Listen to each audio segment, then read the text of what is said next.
Names in pro street racing on the planet. Former pro stock racer Pat Musi, and we are told that Rob Walder's car, Marvin, you mentioned the 62 Bel Air, in a Winston lane could perhaps run 190 miles per hour.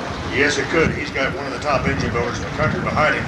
Rob is the son of the legendary Lamar Walden out of the Atlanta, Georgia area. That's Lamar.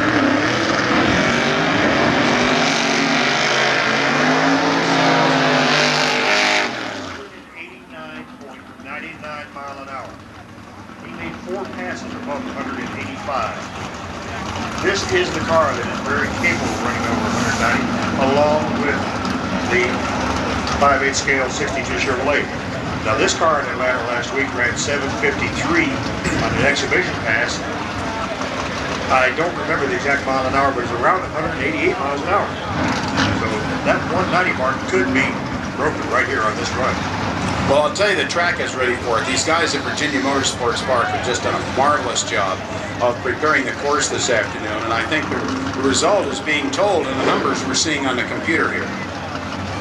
All right, ladies and gentlemen, here we go. Bob Walden, second generation drag racer for Father Lamar, 62 5/8 scale Bel Air, 632 cubic inch big block Chevrolet aboard. Pat Musi, former pro stocker with a 658 Chevy.